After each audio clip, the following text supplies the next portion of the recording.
Jésus, viens, nous avons besoin de toi. Alléluia. Jésus, viens, Jésus, viens. Nous t'accueillons, Jésus, viens au milieu de nous. Nous t'accueillons, Jésus, viens au milieu de nous. Saint-Esprit, viens. Oui, viens. Nous t'accueillons, Saint-Esprit, au milieu de nous. Nous t'accueillons, Saint-Esprit, au milieu. Viens, conduis-nous. Nous t'accueillons, Saint-Esprit, en toi, nous ne pouvons rien faire. Nous t'accueillons, Saint-Esprit, au milieu de nous. Fais descendre ta puissance parmi nous. Côte d'Ivoire dans la sainteté, bonsoir. Bonsoir, frère Junior.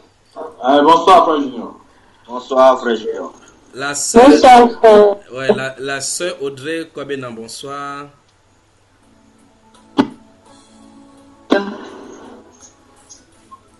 Le frère Diomandé, bonsoir.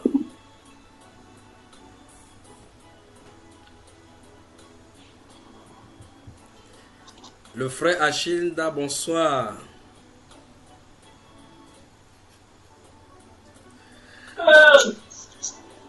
Écrit seulement. Le frère Jacques Bissan et son épouse du côté de Lomé au Togo, bonsoir.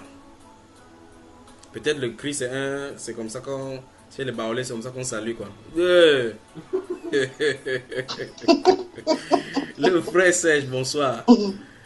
Madame est allée se coucher. Et c'est comme ça qu'on salue chez les baolés que. Bonsoir, frère Junior. Non. Vous avez entendu comment il a crié tout à l'heure, non? Oui, exactement. Que le Seigneur vous bénisse. Amen. Amen, amen. Vous êtes prêts à ce qu'on travaille ce soir encore? Amen. Amen, amen. Que le Seigneur vous bénisse donc. Amen. Dans la première partie, nous avons vu, après avoir vu quelques clips qui traitaient des miracles, de la soif des miracles, nous sommes entrés dans la constatation des différents frères, y compris le frère Serge, qui vous avez témoigné de ce que vous êtes passé par ces genres de choses que nous avons vu dans la première partie, concernant les miracles, la soif des miracles, la vie des miracles, et ce qui est servi et desservi par des serviteurs aujourd'hui. Et donc là, le Saint-Esprit nous a conduit à voir un sujet traitant de la déception par des miracles. Nous allons continuer dans cette autre deuxième partie, tout en faisant un briefing de ce que nous avons vu dans la première partie. Nous avons vu, et vous avez noté, Exode chapitre 7 au chapitre 10, oui, Matthieu chapitre 24, 2 Pierre chapitre 2, 3 Jean chapitre 1, verset 1 et 2, le livre de Jude, Apocalypse chapitre 2, verset 1 à 4, Hébreu chapitre 2, verset 4, et ainsi de suite, et les versets que j'en ai donnés, concernant tout cela dans les Saintes Écritures, 1 Timothée, 2 Timothée, 1 Thessaloniciens chapitre 2, 2 Corinthiens chapitre 11, verset 13 et 14. Et 2 Corinthiens chapitre 11, verset 13 et 14 nous a véritablement intéressés. Et le Saint-Esprit nous a permis de comprendre qu'en réalité, on ne devrait pas appeler les faux serviteurs de Dieu. Il n'y a pas de faux serviteurs de Dieu. Ici au Cameroun, il y a si vous avez vu dans la presse internationale, vous avez certainement vu un pasteur qui a accusé, un pasteur nigérian qui est basé ici au Cameroun, et il est à proximité même de mon lieu de résidence, qui est dans la zone que ça s'est passé, qui a engrossé plusieurs de ses fidèles, y compris les femmes mariées. Ça veut dire qu'il était spécialiste d'engrossissement. Il disait que si votre mari ne sait pas donner l'enfant, venez vous montrer comment on produit l'enfant. Donc vous voyez effectivement que il y a de ces choses qui sont faites ici dehors. Et vous voyez effectivement quand les grossesses viennent, c'est là où on voit l'acte. Le vrai problème, ça veut dire que l'acte s'est passé en fond, en toile de fond, et on ne savait pas cela. Mais chaque jour il prêchait, chaque jour il vivait, il prêchait, et ainsi de suite. On l'appelait homme de Dieu. Et on les appelle man of God, homme de Dieu. Et donc, le cas du Cameroun n'est pas un cas isolé parce que vous en savez trop déjà des différentes connotations qui sont prises là-bas dans les différents pays, des malversations, des pasteurs qui sont bannis et dont le mandat d'arrêt sont contre eux. D'autres qui savent effectivement que les gaffes qu'ils ont commis dans des pays, ils ne peuvent plus y mettre de pied. D'autres encore plus intelligents essaient de coopter les membres du gouvernement, coopter des ministres et autres, de protéger dans la justice et autres, pour se protéger des éventuels problèmes qu'ils pourront y avoir. Ils prennent dans le bras de la chair parce qu'ils savent effectivement qu'ils vivent dans le faux. Mais ceux qui sont des serviteurs de Dieu, comptent sur le Seigneur parce que le Seigneur est leur employeur. Et ce que nous avons vu dans la première partie, particulièrement dans 2 Corinthiens chapitre 11, le verset 13, où nous avons lu qu'il est écrit là-bas que ces hommes-là, l'apôtre Paul désignant cela par le Saint-Esprit, que ces hommes-là sont des faux apôtres. Et nous avons insisté là-dessus, disant que ce ne sont pas les faux apôtres de Christ, parce qu'il n'y a pas de faux apôtres de Christ. Des ouvriers trompeurs déguisés en apôtres de Christ. Puis il dit, cela n'est pas étonnant, parce que dans leur famille, c'est comme ça qu'ils se comportent. Ils imitent comme les Chinois. N'importe quoi ils voient, ils font. Parce qu'ils savent comme ça le frère. Remarquez très tranquillement que le Chinois, ils imitent ce qui est vrai, ce que les gens aiment et ce que les gens savent que c'est vrai. Ils ne prennent pas, quand vous allez voir un Nike, le Nike est écrit avec le modèle qui peut aller comme ça, ils écrivent en renversant. Quand tu vois, tu n'as pas le temps de regarder que non, c'est le chat, c'est la chose renversée. C'est là où vous prenez une chaussure achetée chez les Chinois, ils ont mis toute la colle tout autour. Vous voyez que c'est vraiment sadique. Ils prennent un poisson, ils partent utiliser le poisson, au lieu d'élever le poisson, ils fabriquent le poisson avec des choses, vous allez préparer sur le plastique. Ils prennent la pastèque, vous voyez, ils fabriquent quelque chose comme la pastèque. C'est le poison qu'ils mettent dans le corps des gens. C'est pas la sorcellerie, ça. Là n'est pas grave. Mais le plus grave, c'est ce qui traite de notre âme. Parce que la Bible déclare, n'ayez pas peur de ceux qui peuvent tuer le corps et qui peuvent pas tuer l'âme. Parce que les Chinois sont là, ils font seulement pour tuer que le corps. Mais les plus dangereux, ce sont ceux-ci qui se trouvent en milieu chrétien. Parce qu'ici, ils traitent de l'esprit. Ils traitent de l'esprit. Parce qu'ils entraînent des esprits avec eux pour traiter notre esprit et notre âme. C'est ici qu'il faut faire attention. Et donc l'apôtre Paul nous a dit dans 2 Corinthiens chapitre 2, dans verset 14, que ce n'est pas étonnant parce que leur papa, Satan, se transforme lui-même en ange de lumière. Donc il peut donner des visions, donner des révélations et autres, là, qui semblent être la lumière. Il dit donc, il n'est pas donc étonnant que ses ministres. Et je vous ai demandé de se là, c'est assez tôt, tu bouges là, ça, ta connexion, ton micro bouge. Bienvenue. Je ne t'ai pas dit bonsoir à toi, bonsoir et bienvenue. Je crois que tu as fait du bruit pour me signaler que tu étais là. Merci. Et c'est maintenant que tu es là. Bonsoir. Voilà. Tu es confortablement assise, n'est-ce pas? Oui. Et je veux vous dire ce soir une chose que je n'ai pas encore dit quelque part. J'aime vous servir. J'aime vous servir. J'aime vous servir. Je suis à votre service. Voilà. Alors, l'apôtre Paul nous a dit donc que ces hommes-là sont des ouvriers trompeurs, déguisés en apôtres de Christ. Vous voyez qu'il y a les apôtres de Christ, il y a les ouvriers trompeurs qui veulent les imiter. Il faudra qu'on voit comment les déguisements se produisent. Et il dit que ce n'est pas étonnant, parce que ces déguisements-là, c'est une coutume chez eux. Parce que leur père se déguise en ange de lumière, parce qu'il n'est pas censé être un ange de lumière. Vous voyez? Il dit que ce n'est pas donc étonnant si ces ministres, vous voyez, ces ministres, donc il a ses ministres dans des ministères. Satan a ses ministres qui ont des ministères. Ça veut dire, s'ils sont les ministres, ils ne sont pas envoyés d'eux-mêmes. Ils ont une commission. Et s'ils ont une commission, il doit y avoir quelque chose de spirituel qui soutient les commissions. La Bible appelle cela dans le livre de 2 Corinthiens que plusieurs personnes vont venir avec des doctrines des démons. Donc les démons inspirent les doctrines sur la terre. Et nous avons vu dans le livre d'Éphésiens, Hébreux chapitre 2, la dernière fois, verset 1 à 4, comment Dieu soutient toutes choses par sa parole, et il était derrière avec les miracles, et nous avons établi effectivement que les miracles ne viennent pas avant la parole, mais bien après. Les miracles de Dieu, de la Bible, sont sous-jacents à la parole. La parole est le socle. Et nous avons vu comme dans le livre de Marc chapitre 16, le verset 16 et 17, il a dit, voici les miracles qui accompagneront ceux qui auront cru. Nous avons vu que c'est ceux qui croient. On croit à la parole, on ne croit pas au miracle. Ce n'est pas le miracle qui sauve. Non, c'est la parole de la foi qui est prêchée. Les gens y croient et le Saint-Esprit agit. Amen. Nous pouvons continuer maintenant, n'est-ce pas? Nous pouvons continuer, n'est-ce pas, frère? Il dit donc que ces gens-là, je vous ai demandé la dernière fois d'écrire, d'effacer ministre. Et vous voyez effectivement que nous sommes sortis par cette cantique-là, chantée par cette sœur-là qui craint le Seigneur, cette belle sœur-là, appelée la sœur Grâce, et qui dit, esprit de vérité, viens équiper ton peuple. Vous voyez cela, n'est-ce pas? Viens équiper ton peuple. Il faut qu'on ait les yeux fixés sur le Seigneur, pour qu'on puisse dévoiler les loups ravissés qui sont là-bas. Vous voyez, il faut que si le Saint-Esprit ne vient pas équiper son peuple, vous mentez. Parce que ceux-là sont investis de missions divinement sataniques. Pour que cette mission soit démasquée, il faut le Saint-Esprit donc. C'est-à-dire que l'esprit qui lui est contraire. Vous ne pouvez pas à votre œil nuit démasquer ces gens-là. C'est pour ça que l'apôtre Paul avait l'autorité pour le faire. Apocalypse, pourquoi on continue dans ces zones-là? Apocalypse.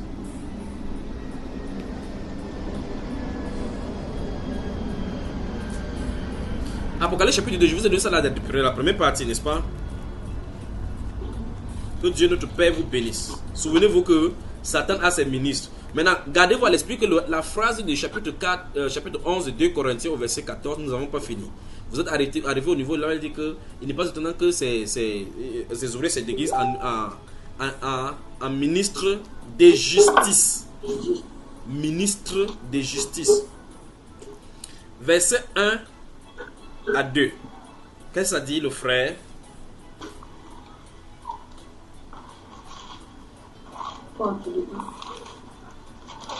Le verset 1 écrit à l'ange de l'église d'Éphèse.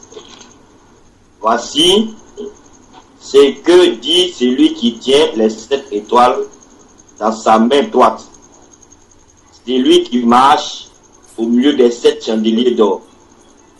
Je connais tes œuvres, ton travail et ta persévérance. Je sais que tu ne peux supporter les méchants, que tu as éprouvé ceux qui se disent apôtres et qui ne le sont pas, et que tu les as trouvés menteurs. Stoppons là-bas. Soulignez cette dernière phrase, que tu as éprouvé ceux qui se disent apôtres. Encadrez ceux qui se disent apôtres.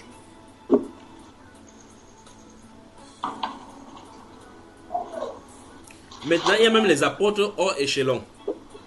Les apôtres supragradés. Les généraux, des généraux. Des généraux à la maréchale. Ça se trouve au milieu chrétien. Mais ici, le Saint-Esprit dit à l'ange, au messager de l'église d'Éphèse, qu'il a éprouvé. Il le félicite du fait que celui-ci, qui est le messager de l'église d'Éphèse, a éprouvé. Gardez bien à l'esprit, c'est un mot. A éprouvé ceux qui se disent apôtres. Maintenant, dans notre siècle-ci, quand tu veux parler, on te teste, on te pose la question que toi, tu es qui pour juger l'autre serviteur. Il y a un bruit de fond qui revient, je ne sais pas de qui, c'est la source là. Fermez votre micro comme ça, là, quand vous allez parler, vérifiez que vous avez ouvert le micro en parlant. Le frère Jacques Bessan, j'espère que tu es là du côté du Togo. Mais je crois que comme tu es connecté, je crois que tu es en train de nous suivre. Mais gardez-vous à l'esprit, ne dormez pas s'il vous plaît. Parce que c'est capital. La sœur Christine est fatiguée. Je ne sais pas ce qu'elle a fait toute la journée. Elle est fatiguée. Voilà. Maintenant, suivez attentivement. La Bible dit dans ces Éphésiens, Apocalypse chapitre 2, la Bible dit que l'ange de l'église, ou mieux le messager de l'église d'Éphèse, a éprouvé ceux qui se disent apôtres et qui ne le sont pas. Vous voyez que le problème d'apostolat autoproclamé n'est pas né d'aujourd'hui. Il n'y a rien de nouveau sous le soleil. Nous les avons rencontrés dans 2 Corinthiens chapitre 11 où l'apôtre Paul a dit, il a dit clairement que ces hommes-là sont de faux apôtres. Là, voici ici qu'on dit encore, qu'on le félicite d'avoir été messager là-bas, d'avoir été là-bas à Éphèse pour éprouver cela et pour les identifier comme étant des mauvais grains. Et l'ange le félicite pour cela. Mais aujourd'hui, Satan, ne voulant pas qu'on démasque, on enlève le masque sur ses ouvriers, commence à sortir des versets bibliques et les tordre pour qu'on ne le dise pas. Il dit, non, qui sont les serviteurs de Dieu, qui sont les serviteurs du diable, ce sont les serviteurs de Dieu de toute façon. Ils ont eu des témoignages, ils ont des grandes foules. Un serviteur de Dieu n'est pas connu pour le nombre d'églises qu'il implante. Ça n'a rien à voir avec le verset biblique. Il n'y a pas un verset biblique pour cela. Un serviteur de Dieu n'est pas connu pour le fait qu'il organise une campagne d'évangélisation quelque part, il remplit tout un stade. Ça n'a rien à voir. Un serviteur de Dieu n'est pas caractérisé par le nombre de fidèles qu'il a. Si c'est comme ça, c'est que le pape serait le premier fidèle serviteur du Seigneur. Vous voyez cela, n'est-ce pas? Donc ça n'a rien à voir. Ce n'est pas les bases bibliques pour juger que tu es un ministère, que tu as reçu un ministère de la part du Seigneur. Avant qu'on ne crucifie le Seigneur Jésus-Christ, on l'a crucifié comme ça, ou bien quand on a attrapé les apôtres pour les chicoter. Si vous vous souvenez dans Actes chapitre 5, allons dans Actes chapitre 5, regardez quelque chose. Regardez. Actes chapitre 5.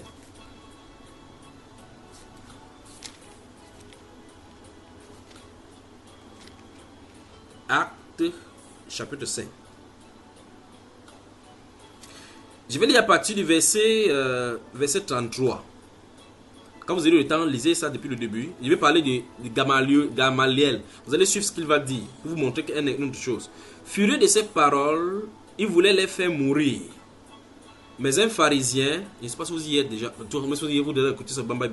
mais un pharisien nommé Gamaliel, docteur de la loi, estimé de tout le peuple, se leva dans le Sanhédrin et ordonna de faire sortir un instant les apôtres. Puis il leur dit, hommes israélites, prenez garde à ce que vous allez faire à l'égard de ces gens. Car, écoutez très attention, c'est là où je vais en revenir. Car il n'y a pas longtemps que parut Theudas. Vous voyez, vous avez vu, n'est-ce pas? Theudas, qui s'est donné pour quelque chose et auquel s'est rallié environ 400 hommes. Vous voyez ça? Il fut tué et tout ce qui l'avait suivi fut mis en déroute et réduit à rien. Donc voici un être humain qui s'appelle Theudas qui est sorti, il avait 400 personnes avec lui. Or, sa cause il a dû présenter une cause politico-militaire. Ça a gagné la faveur au milieu. Il y a des gens qui viennent ici, ils disent même que c'est la poule qui leur a parlé. Les gens croient. Banamé là-bas au Bénin dit qu'elle est Dieu le Père. Les gens continuent à croire. Même quand il dit par exemple, en parlant dans les micros, il dit que ouais, comment dirais-je, comment on appelle ça? Le Dieu qui doute, qui ne sait même pas de quoi, comment on appelle telle chose. Même seulement cette appréhension devait faire que les gens le fuient. Mais les gens sont là. Donc ce n'est pas la population que tu as qui fait de toi l'authenticité, qui fait de toi un authentique serviteur du Seigneur. Élie, lui, le prophète authentique, il avait combien de disciples? Lui, il avait combien de disciples qui le suivaient? Il remplaçait quelle foule? Vous voyez le problème? On a des problèmes aujourd'hui avec l'appréhension. Continuons ici.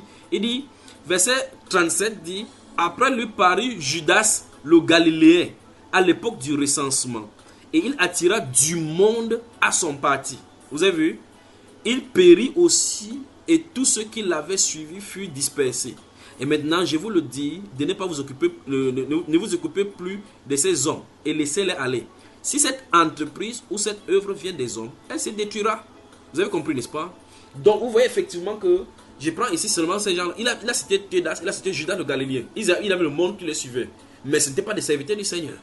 Donc, le serviteur du Seigneur n'est pas conditionné, ou mieux n'est pas basé, il n'est pas serviteur du Seigneur parce qu'il y a la foule qui le suit. Parce que la foule, il y a des marabouts dont la foule part. Vous allez en Inde, il y a des gourous là-bas qui ont des centaines de millions de fidèles. Des centaines de milliers de fidèles, n'est-ce pas frère? Qui sont suivis par tout le monde entier. Mais ils ne sont pas quand même des dieux. Des grands imams qui prêchent. Des gens qui sont, vous parlez de tout à l'heure d'éloquence. Du côté du musulman, des gens qui prêchent jusqu'à ce que même les pasteurs évangéliques vont là-bas pour écouter. Ça c'est en écoutant leur éloquence. Mais pourtant, ils sont faux avec grand F bien tordu. Vous voyez qu'on a des problèmes. L'appréhension qu'on a des serviteurs de Dieu, c'est parce qu'on a un modèle biaisé, tordu par l'ange de lumière appelé Lucifer. Parce qu'il a donné les caractéristiques. Pourtant, on parle que c'est un déguisement. Vous voyez, chaque personne dit que non, je vois une œuvre, j'ai 42 églises, je suis allé à tel endroit, j'ai rempli la salle au stade Bercy, dans un stade au Cameroun, j'ai rempli le stade. Ce n'est pas ça qui fait que je sois serviteur du Seigneur. Quand l'apôtre Pierre est entré à Joppé, il n'a pas rempli le stade, il allait chez Corneille. Vous voyez cela, n'est-ce pas? Ce n'était pas le stade, mais c'est le capitaine de l'équipe là-bas. Quand il allait là-bas du côté comment ça s'appelle? Cette femme-là qui était morte, Dorcas, on l'a montré la chambre haute, c'était son stade là-bas. Il était enfermé seulement avec le cadavre. Voilà la chambre haute là-bas, voilà son stade. Il était seul là-bas avec le cadavre. Il a prié, il a remis la fille, la femme vivante. La ville a cru à cause de cela, parce qu'ils ont entendu cela. Vous voyez le stade, comment il remplissait, n'est-ce pas? Il prêchait dans la ville. Philippe est descendu seul dans la ville de Samarie. Il a prêché la ville de Samarie seul. Il faut qu'on change les modèles que nous avons, l'appréhension que nous avons par rapport aux standards qu'on nous a présentés aujourd'hui. Les standards d'aujourd'hui ne sont pas les standards de Dieu. Les standards de Dieu, c'est dans la Bible. Amen. Alors, nous avons des problèmes aujourd'hui avec cette appréhension-là. Nous avons des problèmes. Ici, l'apôtre Paul, l'ange de l'église de Laodicée, d'Éphèse, est félicité parce qu'il a identifié les hommes qui se disaient apôtres. Remarquez bien que Jésus ne les a pas appelés apôtres, mais eux, ils se disent apôtres. Maintenant, si vous lisez la Bible dans Éphésiens chapitre 4, le verset 11, la Bible déclare qu'après cette montée, il a fait des dons hommes. Il a fait les uns comme apôtres, les autres comme prophètes, d'autres comme évangélistes, docteurs et pasteurs, pour le perfectionnement des saints en vue de l'œuvre de leur ministère, jusqu'à ce que nous soyons tous, comme il est dit là-bas. Donc, on dit quand Christ est monté, il a donné. Dans le livre de Timothée que je vous ai donné, je vous ai donné 1 Timothée chapitre 4, 1 Timothée chapitre 6, 2 Timothée chapitre 4. Je vous ai donné ça aujourd'hui. La Bible déclare que prêche la parole, insiste en toute occasion favorable ou pas, censure, avec toute autorité. Il dit que car il viendra un temps où les hommes ne supporteront plus la saine doctrine, mais se donneront de foule de docteurs. C'est terrible, là où on est arrivé. Terrible. La Bible déclare que les hommes se donneront de foule de docteurs. Donc ils vont sortir sur des labels humains, sous l'impulsion humaine, sous le modèle humain, à cause des besoins humains. Vous voyez cela? Les hommes se donneront. Les hommes se donneront de foule de docteurs, ceux qui les enseignent. C'est les hommes qui vont produire cela. Comment donc ils vont faire produire? Ils vont faire des écoles bibliques. Vous posez la question, vous avez dit Morbicus, il n'en trouve pas dans la Bible. Quelqu'un va te dire que c'est une stratégie de Dieu. Donc Dieu a changé maintenant. Dieu est resté au ciel, il a cherché comment il va faire pour avoir des serviteurs sur la terre. Il n'a pas vu parce qu'il a dit maintenant que non. Ouvrez une école, vous allez former maintenant mes modèles de serviteurs. Et ils sortent, ils sont 350 fous qu'on a formés. Chaque 350 fous pas formés, ça part de brigades de fous pour former encore une série de fous pour relâcher dans la nature. Voilà ce qu'on en est aujourd'hui. Des foules de docteurs. Et Jésus dit, la Bible déclare dans Éphésiens chapitre 4, étant monté, il a fait des dons hommes. Il a fait les uns comme apôtres. Il a fait les uns comme apôtres. Là, on dit qu'ils se donneront une foule de docteurs. Jésus dit qu'il a fait des uns comme apôtres, les autres comme prophètes, comme évangélistes, docteurs et pasteurs, pour le perfectionnement. Donc, c'est lui qui les fait pour le perfectionnement. Si ce n'est pas ce groupe, c'est que Jésus a donné. Les chrétiens ne seront jamais perfectionnés parce que vous ne pouvez pas être édifiés par le mensonge. On doit être équipé par la parole de vérité. Si ce n'est pas la parole de vérité, oubliez tout ce que vous faites là, vous croyez en vain. C'est terrible. Ils doivent être envoyés parce que c'est Christ qui va les envoyer pour perfectionner. Maintenant, de l'autre côté, donc, on dit qu'ils se donneront des foules de docteurs. Donc, Dieu parle ici des centres de formation qu'on appelle des écoles bibliques, des foules et tous les autres sommeliers que vous pouvez avoir. Parce que ce sont eux qui ont produit ça. Ce n'est pas le modèle de la venue des gestations des apôtres. Ce n'est pas comme ça qu'ils sortent. Ce n'est pas leur façon de produire. Même s'ils mettent n'importe quel nom, même s'ils disent n'importe quoi, dès le départ, c'est faux parce que ce n'est pas scripturaire. Et si ce n'est pas scripturaire, on doit mettre ça de côté. Vous entendez, n'est-ce pas, frère? Alors, quel qu'en soit ce qu'on a de faire aujourd'hui, si on n'est pas biblique, on est anti-biblique. Et tout ce qui n'est pas biblique est diabolique. Et si on admet que tout ce qui n'est pas biblique est diabolique, il faut qu'on retourne donc à ce qui est biblique. C'est le modèle biblique qui a été positionné pour qu'on ne soit pas diabolique. N'est-ce pas, mes frères? Alors, ils se donneront des foules de docteurs. Allons dans ce 2 Timothée et puis examinons ce qui est écrit. 2 Timothée 4. Donc, ne mettez pas les standards avec le nombre d'églises qu'on a, le nombre de personnalités qui sont dans l'église. Parce que Teudas, si tu es comme ça, Teudas était un grand archibishop. Ou bien Gamaliel, comment ça s'appelle, Judas le Galiléen. Il devait être un très archibishop qui était centralisé là-bas dans le désert. 2 Timothée chapitre 4.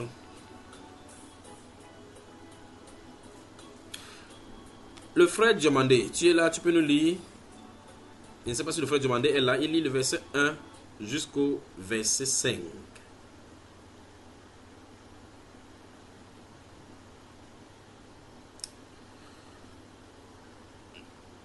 Le frère Diomandé, tu es là. Ton micro n'est pas ouvert si tu nous entends. Eh bien, frère Paul, lis-nous ça donc. Ouvre ton micro, frère Paul. Tu sais que c'est le frère Paul qui parlait à Timothée ici. Donc, prouve-nous que c'était toi. Le frère Paul, avec ses verres, il cherche encore le micro. Pour pouvoir prendre maintenant là où il va dire ça à Timothée. Non, frère Paul n'a pas encore vu le micro. On va du côté de frère Serge. Frère Serge, tu peux nous lire cela, n'est-ce pas? Ou bien?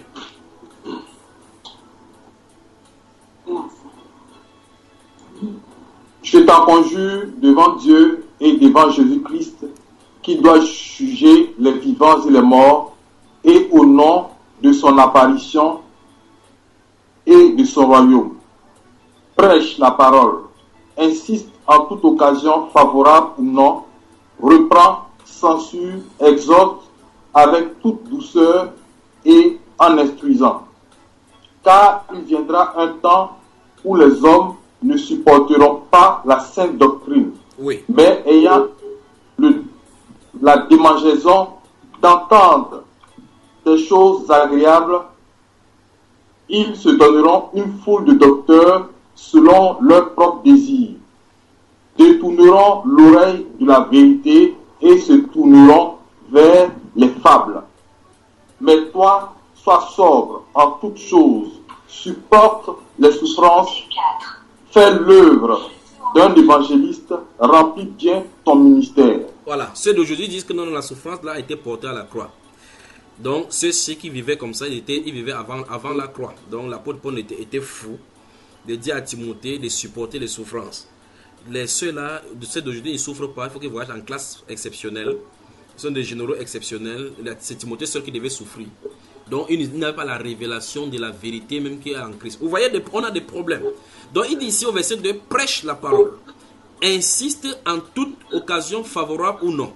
Reprend, censure, exhorte avec toute douceur et en instruisant. Ça veut dire que en reprenant, il doit instruire en reprenant. En censurant, il doit censurer en instruisant. En exhortant, il doit instruire. Maintenant, écoutez très attentivement. On dit, il doit le faire parce qu'il y a un moment qui vient sur la terre où les hommes ne supporteront plus la saine doctrine. Soulignez saine doctrine. Où les hommes ne supporteront plus quoi? La saine doctrine. Nous sommes dans 2 Timothée chapitre 4, verset 3 là maintenant. Car il viendra un temps où les hommes, ça c'est une prophétie, et nous sommes en plein là-dedans. Car il viendra un temps où les hommes ne supporteront plus la saine doctrine, mais ayant la démangeaison d'entendre des choses agréables. Il dit, ce vieux évangile là, on connaît ça, vous êtes trop spirituel. Ne soyez pas trop spirituel. Le ciel c'est pour longtemps, c'est loin. Nous sommes sur la terre, nous sommes faits de chair. Il y a la résonance chez le frère, je crois que c'est chez le frère, je ne sais pas chez qui il y a ces résonances-là. Le frère Serge, ferme ton micro. Merci. La Bible déclare qu'il viendra un temps où les hommes ne supporteront pas la saine doctrine, mais ayant la démangeaison d'entendre des choses agréables. C'est-à-dire qu'ils ont soif d'entendre des choses. Quelqu'un qui lui dit quelque chose qui touche à leurs problèmes, touche à leur sensibilité, touche à leur quotidien. Ils se donneront. Ils se donneront une foule de docteurs. Et vous voyez effectivement que c'est le seul endroit. Jésus était sur la terre, il a choisi quelques 12 personnes pour être avec lui. Dieu, quand il a envoyé Moïse en Égypte, il n'a pas cherché une cargaison de militaires pour lutter contre Pharaon. Quand il est venu dans la terre de Mésopotamie, il a choisi seulement Abraham. Au temps d'apôtres, il n'y avait pas jusqu'à l'apôtre Paul qui était seulement pharisien. Il a choisi un seul apôtre qui était son apôtre. Ah mon Dieu, puisse l'Église puisse recevoir ceci. Il dit que la moisson est grande et les ouvriers sont peu nombreux. Donc vous devez savoir que malgré que la nécessité de prêcher l'évangile est grande comme ça, il n'y a que peu d'ouvriers. Peu d'ouvriers. Mais ici, Jésus, le Saint-Esprit nous donne la révélation que à la fin des temps, la saine doctrine sera bafouée, foulée aux pieds, négligée. Mais la doctrine, qui est une doctrine humaniste, parce que ça découle des besoins humains. La doctrine qui découle des besoins humains. Ah non, nous les chrétiens ouvrons les écoles chrétiennes. Il n'y a pas un verset biblique pour les écoles chrétiennes à ouvrir, les hôpitaux chrétiens. Ce n'est pas la mission des chrétiens. Vous m'avez suivi, frère? Voilà. Il n'y a pas... Ouvrons un orphelinat chrétien, ça n'est pas biblique. Ce n'est pas biblique. Frère Paul, pourquoi tu me regardes comme ça? C'est pas toi qui avais écrit ça dans la Bible. Quand tu étais sur terre, c'est pas toi qui avais écrit ça, frère Paul. Mais mon frère, il dit la même chose. Comment? Non, ça me fait rire parce que ça dit la vérité, le mensonge a été érigé en homme. Oui. C'est-à-dire aujourd'hui, on prend la parole de Dieu et on essaie de la faire comprendre autrement, pour donner de la valeur. Oui. Quand on parle d'orphelinat, on a un certain Joël Crasso aujourd'hui qui se dit homme de Dieu, oui, qui a un orphelinat et qui se tague partout que oui, il a créé un orphelinat, que c'est l'œuvre de Dieu qu'il est en train de faire. Oui. Et partout, les hommes de Dieu aujourd'hui, bon, ceux qui ont un peu d'argent, bon, ils créent des orphelinats. Et cherchent les ONG, et cherchent les ONG païennes pour soutenir cela, y compris l'ONU, le financement à l'ONU. C'est grave, très grave. On est allé loin, très loin de la Bible. La Bible déclare ici qu'ils se donneront une foule de docteurs selon leurs propres désirs. C'est terrible. Alors ça veut dire que les doctrines humanistes sortiront. Doctrines humanistes parce que ça sort des besoins humains. C'est ce qui est écrit là-bas. Donc les gens vont sortir avec des doctrines humanistes. Ça aura l'apparence de ce qui est bien. Parce qu'ils se sont d'abord détournés de la vérité. On dit, c'est détourneront l'oreille de la vérité. Donc même quand tu dis n'importe quoi, il ne veut pas comprendre cela. Il dit, s'attacheront à des fables. Et se tourneront vers les fables. Et puis il dit, mais toi, construis les écoles bibliques.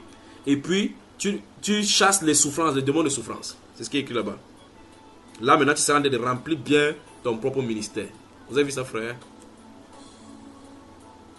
Dieu est terrible, n'est-ce pas?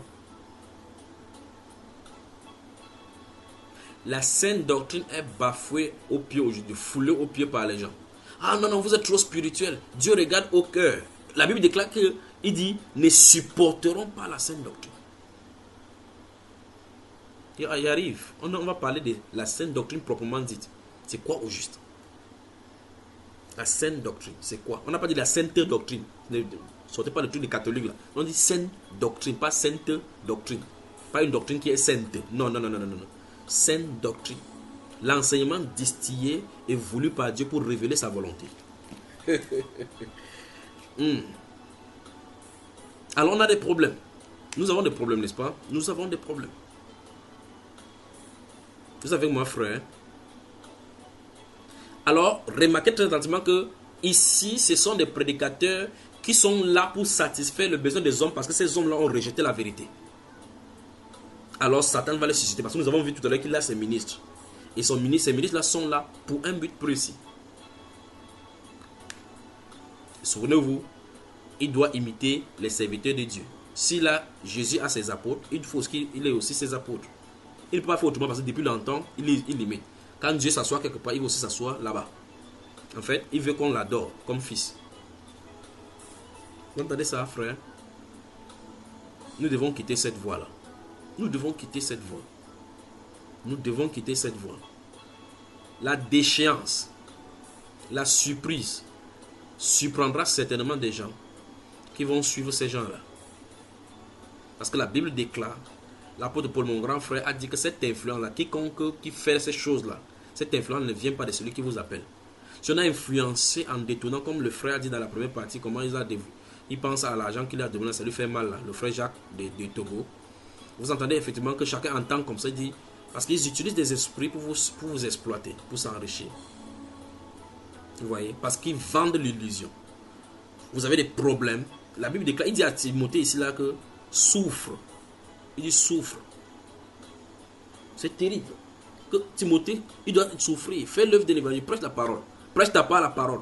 Non, on a dit que non, non, vous êtes trop spirituel. Si vous voulez penser, vivre ici sur la terre, vous allez trouver le principe de la terre.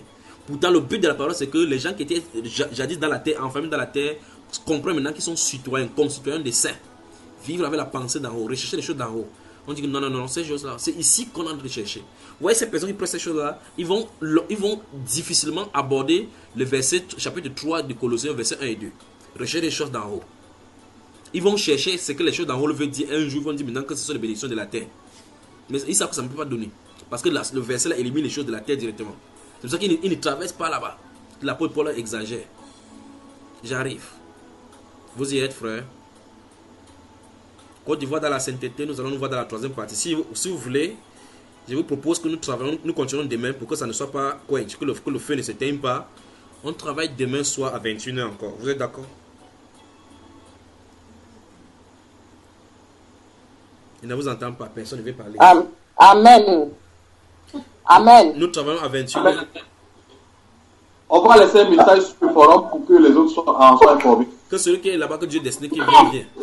Le frère Achille, nous travaillons demain à 21h, d'accord? Amen, amen. Amen, amen. Donc, il faut qu'on continue cela à 21h. Je vous laisse dormir parce que chacun est en train de faire comme un soulard là. Quand je parle, vous bougez seulement la tête, comme ça vous bougez seulement la tête. Je comprends vraiment que vous êtes fatigué. Je ne sais pas ce que vous avez fait de la journée. Donc préparez-vous demain pour qu'on travaille vraiment longtemps, d'accord? Amen. Amen. Que le Seigneur vous bénisse. Côte d'Ivoire dans la sainteté. Je vous aime, je vous aime, je vous aime. Que Dieu vous bénisse. D'accord?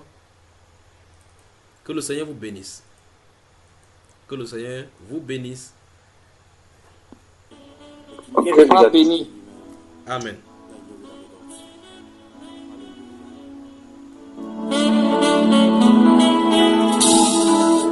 Tu cherches un peu plus simple et a conclu avec plusieurs. Des affaires des chemins. Bonne nuit à toi. Viennent toujours la teneur. Tous les hommes étaient indignes. Dieu ne trouva personne avec qui sceller le signe de l'alliance qui pardonne. Du ciel s'est levé au-dessus de tous les anges et de toute l'humanité, un créateur qui nous range, agneau de la rédemption, loin de tout quitter, tracer une direction, autre très loin du péché. Alors du ciel s'est levé au-dessus de tous les anges et de toute l'humanité, un créateur qui nous range, agneau de la rédemption, loin de tout quitter, tracer une direction, autre très loin du péché.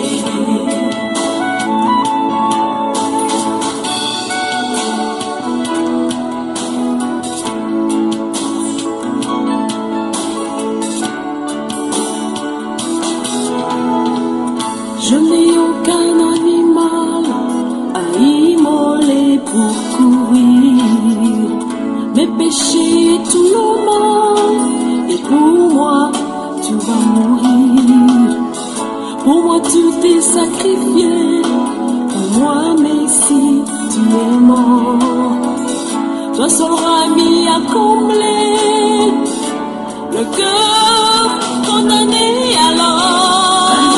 Du ciel s'est levé au-dessus de tous les anges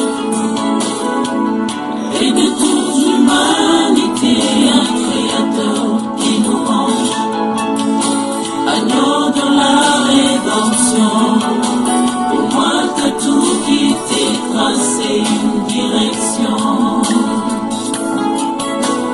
autre très loin du péché. Alors du ciel s'est levé au-dessus de tous les anges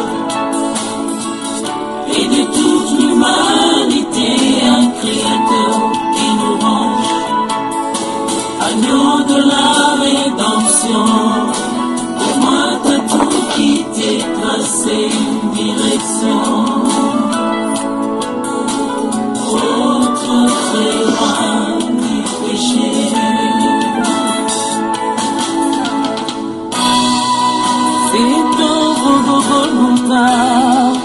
Ta couronne est roi des rois, mon bouclier de combat me rend saint devant toi. C'est que gros de Golgotha, ta couronne est roi des rois, mon bouclier de combat me rend saint devant toi. L'eau du ciel s'est levé au-dessus de tous les anges et de toute l'humanité, un créateur qui nous range, agneau de la rédemption, loin de tout quitter, tracer une direction, autre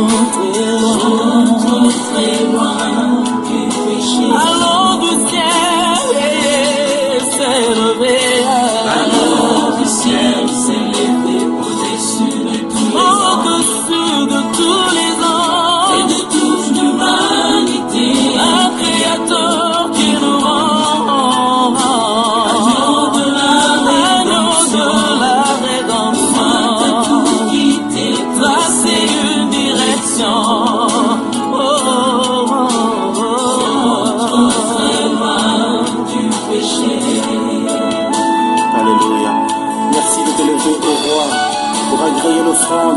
soit répandu.